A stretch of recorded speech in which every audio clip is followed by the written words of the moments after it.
I've had the honor of knowing Dev sir, Dev Varyani for last many years. I think we connected on LinkedIn, and then we just stayed connected for many years now. Uh, I think he has a very inspiring story. And before I deep dive into building for Africa, I want to just highlight, and then Dev sir, I would request you to also share a bit about your own personal journey of how you ended up in West Africa. His journey starts from whenever I ask him this question, and I have done this on a guest lecture for my students day before. He said I was in partition. I was a Sindhi who came from Pakistan, ended up in Kerala, became a Mallu, Sindhi Mallu, and he had a dream of going to US, went to Kansas, went to Indonesia, and then ended up in West Africa, Nigeria of all places, and how he flew Cattle Plus to get his first business money. So true blood entrepreneurship story of just when they say self-made man. I think this story very comes close to that. So Dev sir, an honor to have you here with us. He's right now based in Dubai, but has business interest across Africa, apart from universities and the schools and the colleges that he is building. But what an amazing story! I don't want to, go on and give away all the information. Dev sir, over to you. Yeah, you used to like. Good morning, everybody. I must say, after Swati's talk and my astronaut friend with 22 patents, and launching rocket ships, I think I can assure you guys, it's going to be a little downhill from here. So yeah, look, it's great to be here, and it was really, it was fortunate we connected with Ankur, and what amazing energy and enthusiasm he displays, which I am seeing is a standard component in every Masters Union Excellent. person, be it from the institution or from the student. Absolutely. So this is truly amazing, and we want to capture some of this enthusiasm. And God has been kind that He sent 100-odd Tetra students to our Ghana campus to be with us, and they are now infusing us with the same amount of enthusiasm. Excellent. So it's been a great story for us. Yeah, a little bit about my background. I am son of immigrants that came from Pakistan. My dad lost his dad young, so only you was an uncle in Chennai, and he ended up then being invited by one of his other uncles who fighting the war in Burma. The ship docked at Cochin, and this uncle started a business in Trivandrum where my dad got invited to come and join him. And that's where we grew up. We are 5 brothers. And as Sindhis have a very nomadic DNA. So we end up being all over the world. And that was pushing me at some point to, so I studied in Canada, and I am a Mallu Sindhi in that sense, which is a very rare combination. So it gives me a few, arrows to win my battles. So I ended up, I always I felt I didn't do well in my undergrad education, because at that time in Canada, there were a lot of political interferences at university level. And so I always told myself that I need to go and catch up with a good master's education in the US. So I ended up getting a job in Indonesia, which allowed me to save some money and make my way into the US. As a kid, I used to read a lot of comics, and one of the comics that really inspired me was, I don't know if you guys remember, The Lone Ranger and Toto.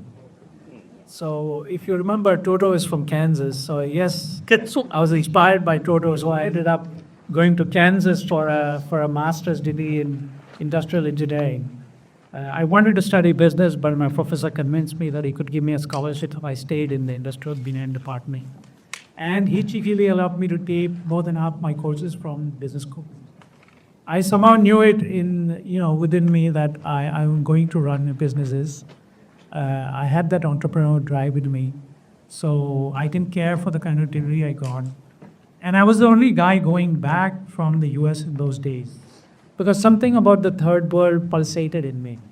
So I went back, I met my wife in Singapore, we settled down in Indonesia. And the project I was running did not, continued to take me to the boardroom with a begging bowl asking for more money. That project failed. But that taught me a lot about how cash flows are the lifeblood of a business. So an opportunity took me to Nigeria. Now that was pretty brave, right? My wife is from Singapore, which is, everybody knows, is a pristine city. And it was really brave of her to agree to come with me to Nigeria in those days. So in 1989, I joined a Singapore-based group that took me to Nigeria. And the cattle fast story he's talking about is pretty interesting. We had to fly to a state in the north of Nigeria, Kaduna, where an army general owned a really beautiful carpet plant. And in those days, carpets was a big business. A lot of technology came from the UK, and he had these beautiful machines, which he never used for a single day. The factory looked as beautiful as a museum. So we tried to make him an offer, and in the end we realized that, he wanted to keep it as a trophy asset and not really use it. So the deal did not happen, and we said, okay, what do we do in this little city? And we want to make our way back. And the only flight going back that evening was a cattle plane, a plane that had flown in with cattle. It had no seats. The aircraft had no seats, so we had to strap ourselves on the floor of the plane and tie a rope around us. And we were back in Lagos that same evening.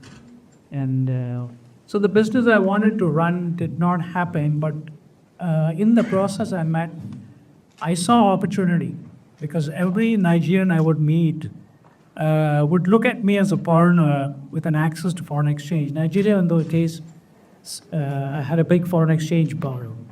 And surprisingly, just as recent as last year, we had the worst foreign exchange problem I can imagine, where our currency went up 5 times. So if you guys complaining about Indian rupee going from 86 to 91, you ain't seen nothing. We went from 350 to 2,000. And it's really tough on local people when this happens. And this is a tax on corruption, really. Currencies, tend to devalue because there's no fiscal discipline from governments. Anyway, long story short, I ended up starting a business in Nigeria. I think I was very fortunate. So many things, you can connect the dots backwards, right? Looking backwards. So many things fell into place that allowed me to build a successful business. So my first business was a boring paper and packaging kind of business, which I built. But it gave me, we had a year when Nigeria had a failed election. And I remember that I kept my offices open as everybody was shutting down their offices, wondering if there was going to be, because there was a bit of a coup where the democratically elected leader, his election was annulled. But the demand for the stuff we were having was so high. So that was one year where we were fortunate to make, I think that was my 10-bag a year, where we $10 million net profit from our business. This was in '94. And then, South Africa was opening up. My wife would push me, hey, I want to make sure our kids get good education. And so one thing led to another, and we moved to South Africa, but I continued with the business I had in Nigeria. And South Africa gave us a bird's eye view of the continent with flights everywhere from Johannesburg into every city in Africa. And that enabled us then to start, with the capital I had, I could start business in many locations. So we tried to grow our paper and packaging business. We grew it to 7 countries.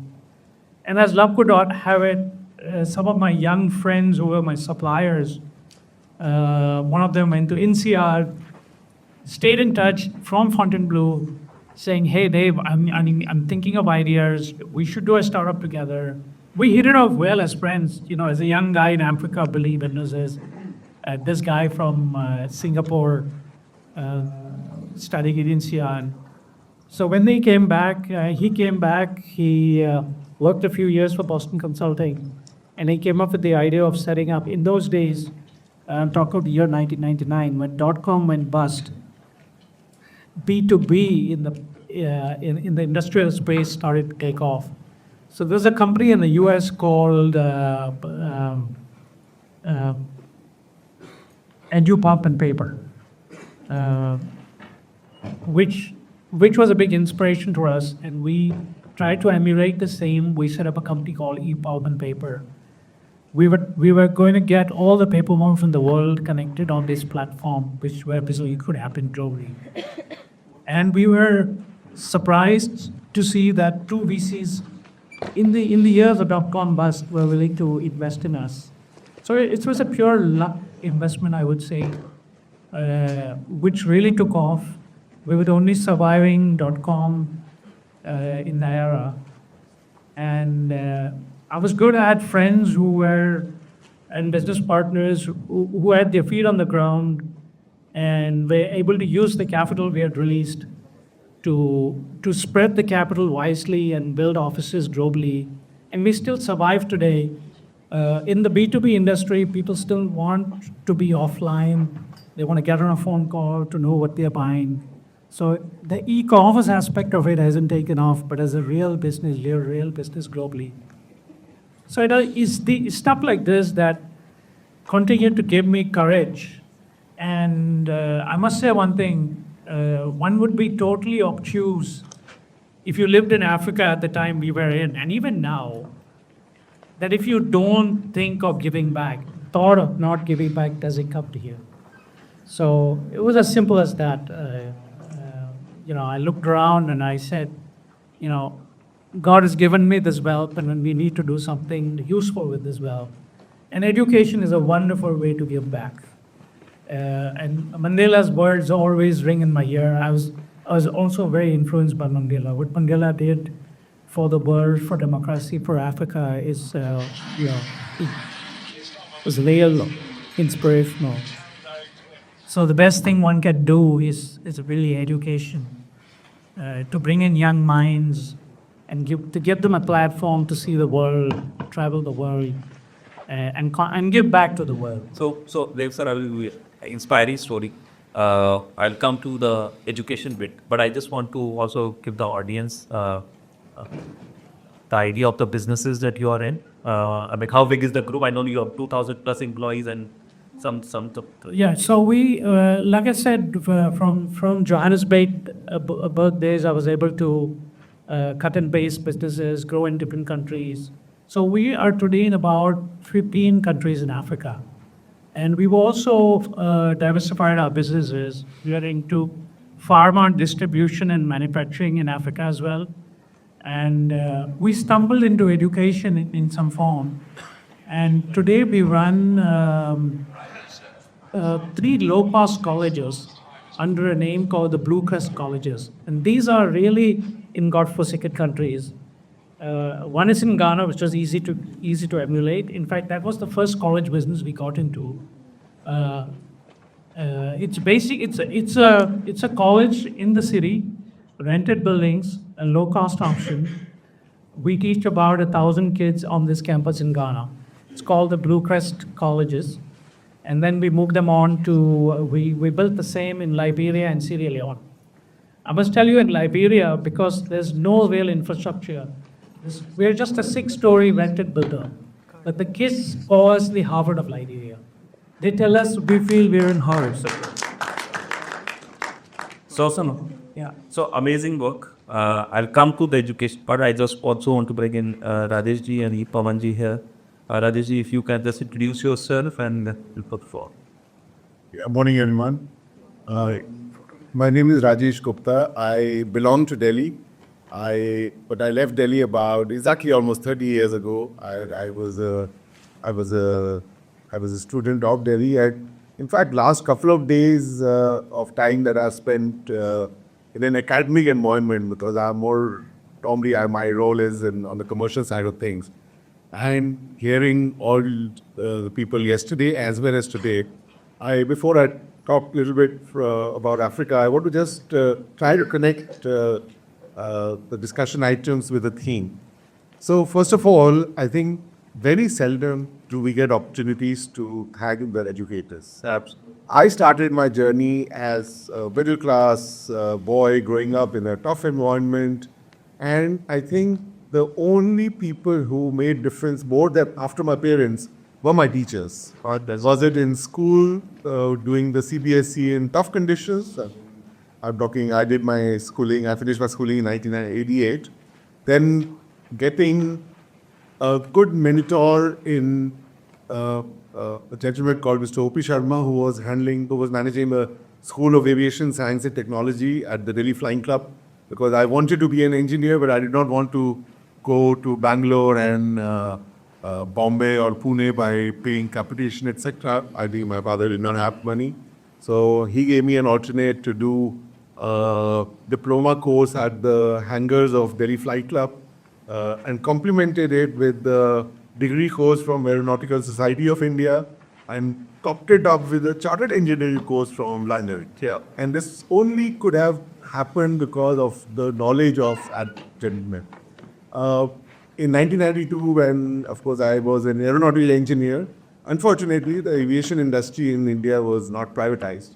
And the jobs offerings from government agencies were not enough to satisfy the ambition. And perhaps in early 90s, the theme of doing MBA and almost it guaranteeing you a ticket to travel out of India, that theme was playing out. I mean, IANS had started being talked about. So I managed to get into IMD in Ghaziabad. I know Dr. Atish is supposed to be here later today, so looking forward to this. Looking forward to meeting him. And it happened to the script, IMD Ghaziabad, the job, the Taxi, which at that time was the world's largest, India's largest pharmaceutical company, helped me get a ticket to go to London. London was a great stint. I think I do take pride in the generic pharmaceutical manufacturers of that era, including the lead chairman of Ranbaxy, to be the true visionaries to putting Indian pharmaceutical industry on the map in Europe initially and then in the US. And today, we all know there's a statistic, I think more than 95% of vaccines that are consumed in the world are manufactured in India. Yeah. And more than 70% of solid dose generic products are manufactured. It is overwhelming. Like all things, the journey from commercial career in London, then I think a decade in London is enough to become fed up of the weather and to be fed up of paying the taxes.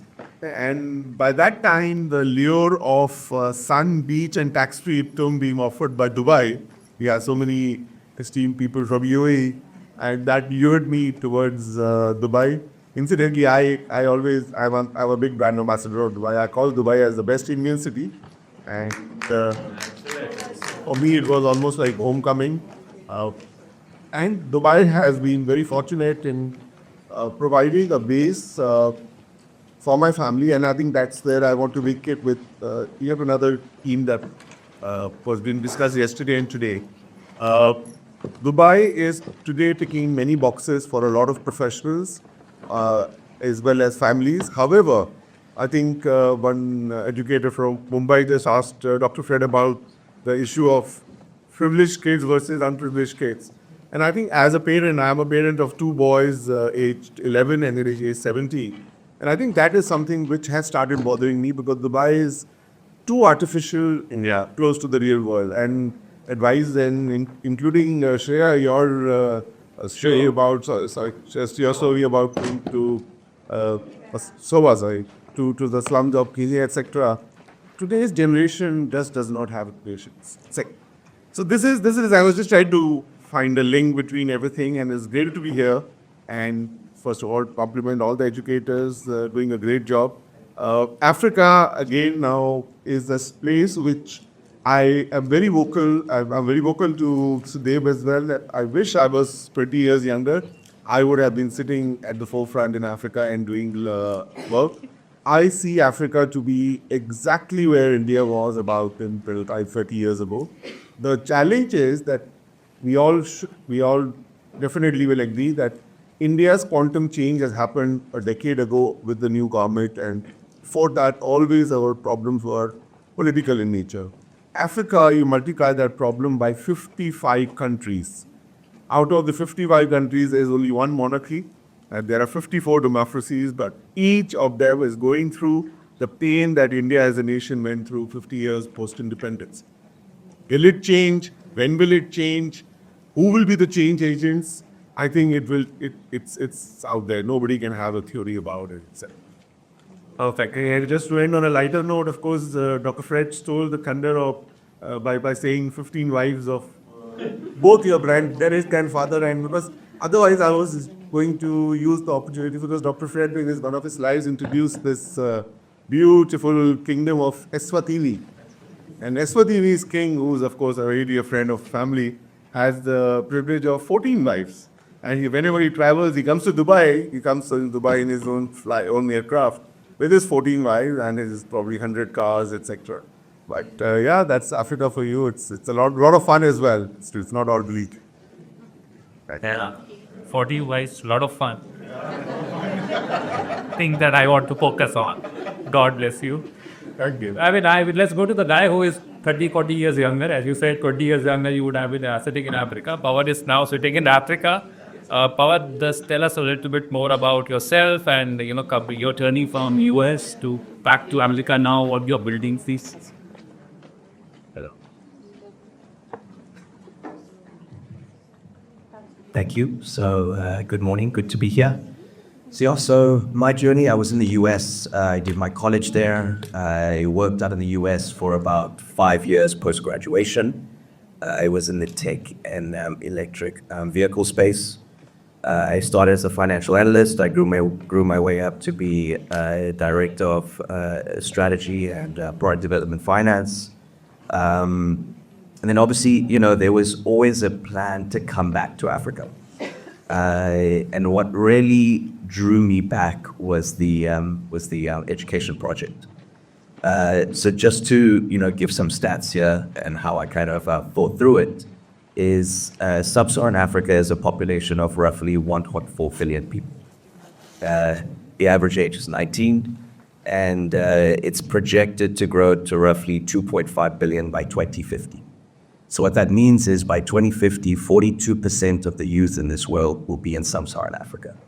So that, for me, coming from a finance background, was a massive market and created a massive opportunity, right? And then obviously we had this platform, where we were trying to do something extremely impactful. Around that time, also MOOCs was kind of coming out, so the massive open online courses, and higher education was getting disrupted, right? In the US, the number of enrollments were coming down. In developed markets, you saw those going up. So I just saw it as an extremely fascinating ecosystem, which I wanted to dive into. I also see higher education as kind of a platform to launch an infinite number of products, so to say, right? You have your short courses, your diploma programs, your degree courses, your immersion programs, right? The opportunities are extremely endless. So that, for me, coming from the tech side of things, was extremely exciting. So obviously, moving to Ghana, working with someone like Dr. Fred, higher education was a steep learning curve for me, someone not from that background, right? But I'm truly blessed and grateful to have a team like Dr. Fred and the team that we built in Ghana.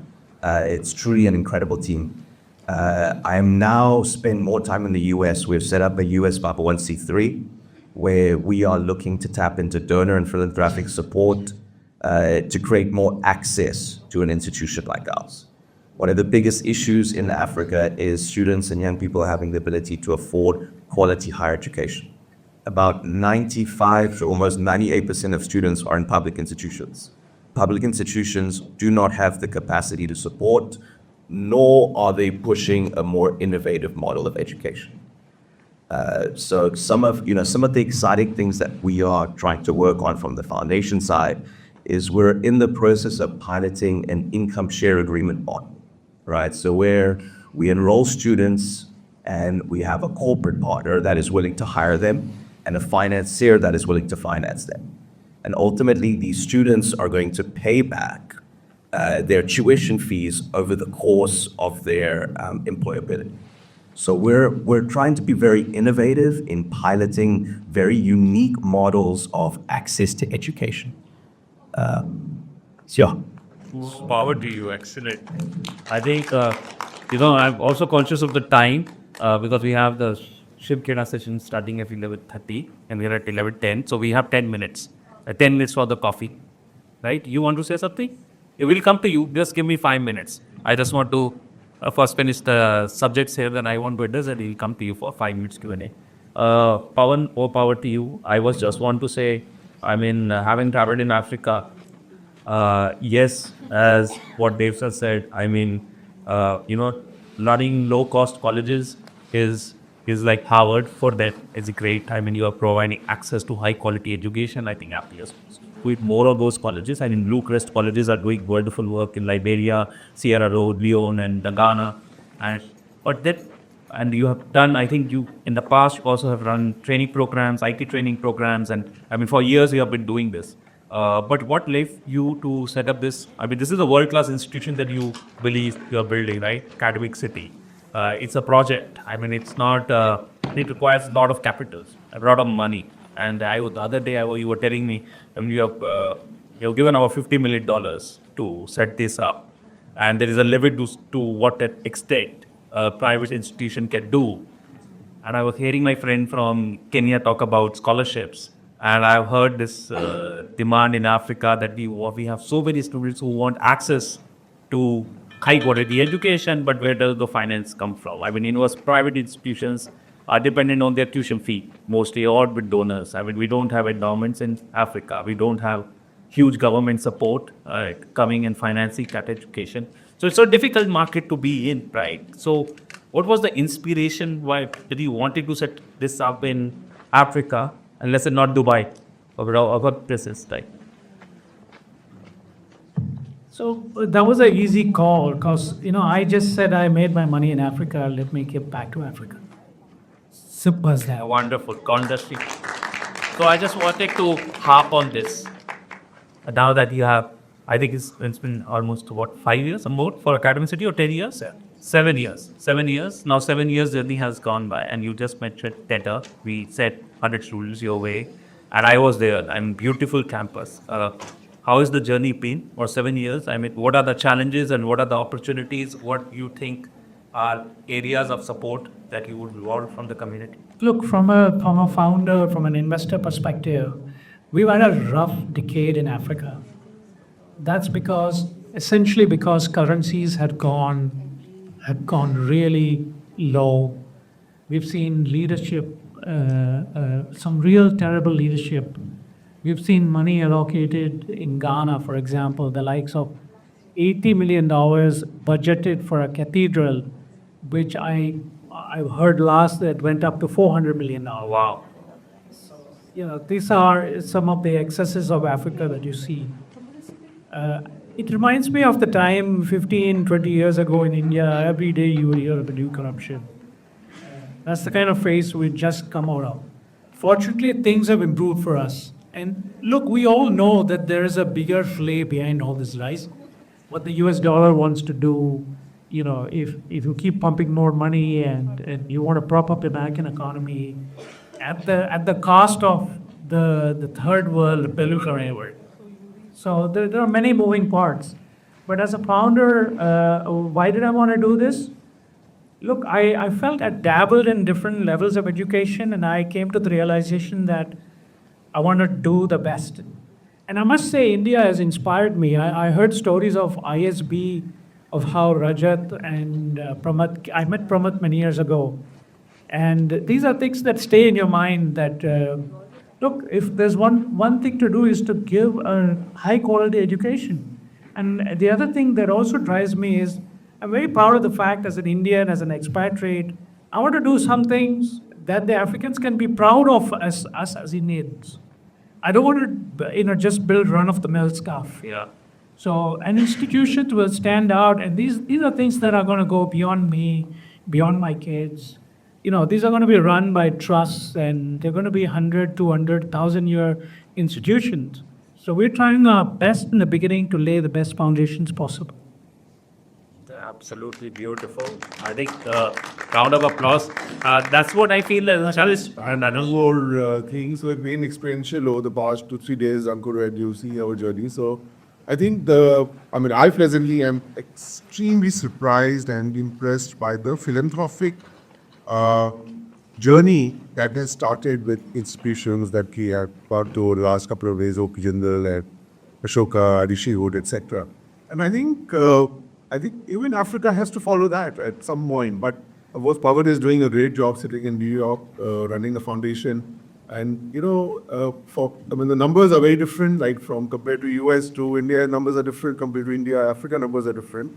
And a small contribution can change, vision size. Rajesh, if I were to stick my neck out here, I say the thing here in India, I've traveled in Africa.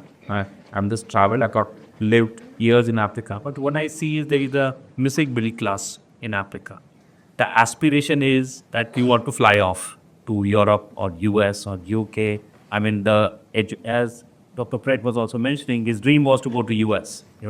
The moment he got a flight, he had to go to US because he was not finding opportunities in Africa. And that's what I keep on seeing, because the top rich people, the top 1%, the aim is to immigrate out because of the issues in terms of economy, governance. Yeah. That stability. That's why ISP happened and Ashoka happened and Jindal happened, because we had people who wanted to build here in India, and they are Indian people who want to contribute back and they want to stay back. I've been part of Ashoka and Jindal and now here. I think that gap of not having local support. He's in US setting up a foundation to raise money for Ghana, academic city. I think why not do it in Africa with the Ghana industrialists and private enterprises? They can support you and the government can support you. I think that's a gap that I see. That support is available to many of us in India in terms of grants from UGC and all. What is your take on that? That is my... So there's a term in West Africa calling Japa. Japa means, it literally translates to, jumping out of the mountain. Everybody believes the future lies not in the country. Like a lot of Nigerians want to just emigrate. And I think in that sense, what Trump is doing is finally good for all of us. Stopping the gates. Out there. So, but people, we don't have, one of the things that wows me is Masters Union here is surrounded by 500 Fortune 500 companies. Yeah. Now that is a huge plus. I can't even boast I have 1 or 2 Fortune 500 companies operating in Ghana. I was in Ghana at the start of this October for that conference. We had a difficult time getting the data at the Ethernet locally. I had a issue. I don't know. And I was like, what happened? We are in 2025 and we have issues. So things that we take for granted, even in India, were a luxury in Ghana. And this university is being built in Ghana and they want to do it. They have the heart in the right place, but they still are facing challenges in terms of finances, right? But that's a pity. See, the other challenge is also the operating interest rates, currency rates are very high. We operate in Nigeria, the interest rates are 28%. In Ghana, it's about 20%. How do you operate with these kind of finance situations? Yeah. But look, I like what Fred said. If there's no challenge, why do it? Right? So we are relishing the challenge, and I think God gives you ways out. You just have to soldier on. You have to muscle your way out of the situation, and that's where we are at. To answer your question, why not go to the US in Africa to fund you? In the first place, there aren't that many folks who've made it. I think it's just starting now. We are seeing, Nigeria as a powerhouse for oil is for the first time since its independence, seeing a refinery that is running at full capacity. And that too, it's a private one. So as these stories start to, as the wheelhouse starts to turn in the correct way for all of us, we'll approach it. But for now, I think there's a large, the very same factors that drove Africans to look for jobs overseas. We are seeing that there's a large pool of diaspora of Africans in the US, in Europe, and we are starting to target them because they have a strong affinity to give back to our ecosystem. And that's what the foundation's doing. So we hope that through the foundation, we'll raise enough funding to perhaps come to the two of you at the Aga Khan schools in Kenya and Mozambique, and maybe support you guys. We're also talking to government, so we're working at different levels. I was excited by the support that the TIE has done for Indian universities. Some of the universities we visited have Indian entrepreneurs from Silicon Valley that have supported this university. We are on a mission here. On this time, we're visiting a lot of New Age Indian universities. I'm going to Plaksha, I'm going to Sai, I'm going to Woxin. We're just here, Fred and I are here to study and learn how Indian universities have perfected this art of fundraising, of infusing philanthropy at the back end of to make institutions powerful and cool. Thank you. And exciting times for us. Thank you, sir. Pawan. Yeah, so I just wanted to add, so in sub-Saharan Africa, the stat is that there are about 12 million students entering the workforce every year.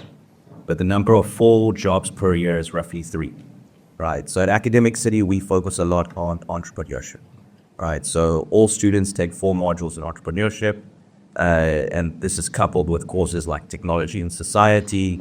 We also have a BBA in entrepreneurship where students can continue through those 4 modules. They start a business and they graduate with a successfully funded business.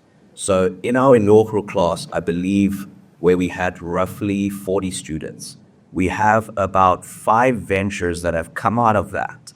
And a bunch of those students have gone on to raise funding. Some of those students have developed products that we have purchased and we use on our campus. All right. So I'm just trying to flip it the other way. We're saying like, yes, there are all these challenges, but it creates an immense amount of opportunity for us. In addition to this, we have a bioinnovation center at our campus, which is in partnership with Northeastern University.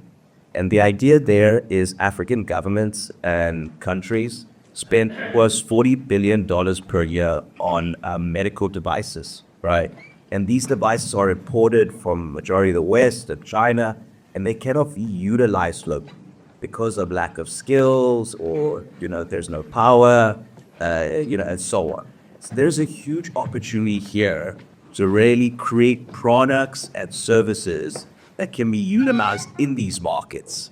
And that's where we see a massive opportunity. And that's where we see our students seizing these opportunities, which is extremely exciting. More power to you guys. Great work at Academic City, West Africa, Blue Crest colleges. I'm a staunch supporter for what you're trying to do and try to support you as much as I can. And I'm sure now we have 100 plus people that are in this mission with you.